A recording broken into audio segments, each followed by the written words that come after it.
Our next speaker, her first book, called New England Court Records, a research guide for genealogists and historians, Quill Pen Press 2006, won a 2007 Benjamin Franklin Award for History and Reference and the Connecticut Society of Genealogists Award for Best Genealogical Resource.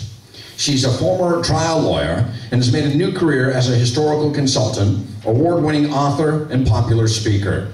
She offers an unusual combination of expertise and experience in law, history, and genealogy, and she enjoys discovering and telling the stories of our past. Her lectures culled from her latest book, The Naked Quaker, True Crimes and Controversies from the Courts of Colonial New England.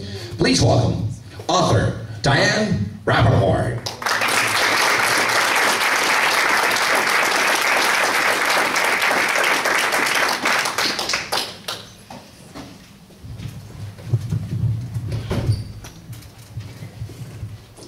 Hi. Quaker women were taking their clothes off in public, right here in Massachusetts, to protest the Puritans in the 1600s. Now, you'll be relieved to know that I am not planning to reenact this. But I will tell you about this quirky, more about this quirky historical fact, and about other stories that may surprise you from the old court records.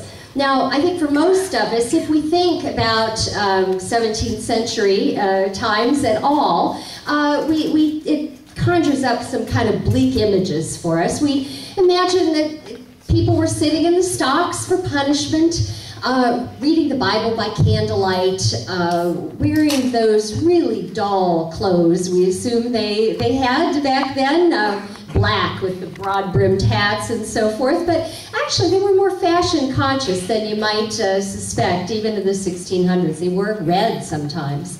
And, but we rarely think of Puritans or people from the 1600s as the sort who had fun, much less sex, except perhaps for that unfortunate Hester Prynne in Nathaniel Hawthorne's classic, The Scarlet Letter. But human nature wasn't that different 350 years ago. And the old court records reveal a society that was far more unruly and irreverent than we're accustomed to reading in history books. You know, not everybody got in trouble, but there was so much against the law.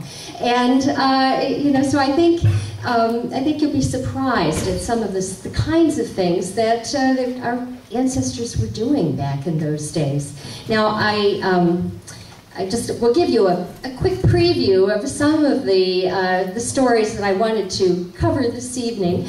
Everyone wants to know about that Naked Quaker of my title story, so I'll tell you a bit about her, although there was more than one. And there were a lot more witchcraft cases than those famous Salem ones from 1692. So I'll tell you a couple of other stories, and one that happened not too far from here. And it was against the law to disobey your parents back in the 1600s. So I'll tell you about a particularly notorious rebellious son, and some other people, college drinking parties even. Those happened back then too, and I'll tell you about one of those. And there's so many people I could have picked from, but I'm particularly intrigued by, there was a couple that I'll tell you about, sort of the equivalent of a 17th century Bonnie and Clyde, who got a lot of attention in those days, and there's some special modern day relevance too. And in the midst of all this, I will tell you a bit about a couple of ancestors of presidents that you are familiar with, more modern day presidents. So, to tell you more first about the Naked Quaker. Now, you may or may not be aware that back in those Puritan days, here in Massachusetts, being a Puritan was all that you were really allowed to be. Other religions were not permitted, and Quakers were persecuted by Governor Endicott, this friendly-looking gentleman here in the painting, and other authorities. Quakers were not allowed to meet in groups. They were not allowed to teach anyone about their beliefs. And they, like everyone in Puritan New England, they were expected to attend the Sunday Puritan church services, regardless of how they felt about it. And if they didn't attend those services, or if they got vocal about the things they believed, they would be punished. Everything from fines to whippings to banishment from the colony. And for some of the Quakers who wouldn't stay banished, like Mary Dyer, you've probably heard of her, shown walking to the gallows here in this picture. Some of those Quakers were executed, hanged. Now by the early 1660s, the King of England put a stop to those hangings in Massachusetts. But Quakers, even though they were no longer going to be killed for their beliefs, they were still expected to attend those Sunday Puritan church services. And in my book, I tell about one particular incident that happened on a Sunday morning, April 1663, in the town of Newbury, Massachusetts, the part that's now Newburyport, if you know the area. And on that day, all the local people trekked to the Newbury Meeting House. Some had to walk miles to get to church on time, and contemporary records say it was an unusually cold spring that April.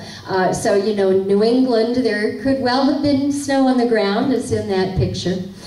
And they all filed into the local meeting house. It was a very simple building. They took their assigned seats, because everyone had assigned seats in church in those days based on their social status or their age. Probably backless benches, nothing fancy.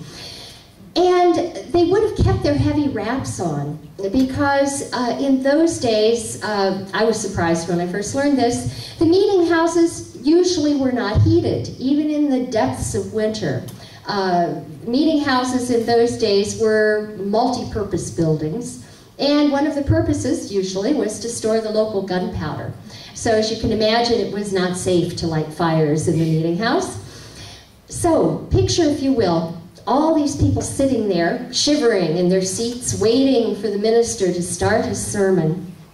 And all of a sudden, a woman walked through the doorway, dropped her dress, took off her clothes.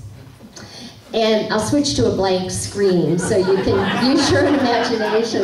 Though I think the cover designer of my book came up with a cute and not too R-rated image of what he imagined the scene might have looked like.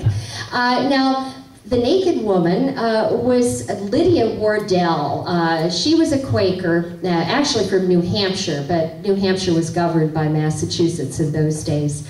And she and her Quaker husband had been punished over and over and over again for refusing to attend the Sunday Puritan church services. And so apparently, and we don't have a written record of her motivations, but apparently she finally decided that if she was going to have to attend these Sunday services that she didn't approve of, she was going to do something dramatic to express her contempt for the authorities.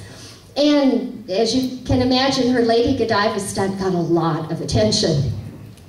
But what surprised me when I started digging into this more was that she was not the first to use public nudity as a protest tactic in the 1600s. Quaker men back in London in the 1650s were taking their clothes off to protest the spiritual nakedness of their persecutors, as they called it. But here in the colonies, it was the women. I didn't find any cases of men using nudity to protest, but there were several women, Quaker women, who not only spoke out in public on a lot of things, but they were very feisty. For example, a few weeks before Lydia's naked protest, another Quaker woman, appropriately named, I think, at least her middle name, Deborah Buffin Wilson, she strolled through the streets of Salem, no clothes on. Her mother and sister accompanied her to give her support. They kept their clothes on. They didn't quite have the nerve to take them off. But Deborah and her clothed mother and sister were arrested, as was Lydia a few weeks later. They were brought to trial. They were punished. According to the court records, they were severely whipped. And what I found ironic was that even though their public nudity offended the authorities, Wouldn't you know it, they were stripped to the waist in the public square for their whippings.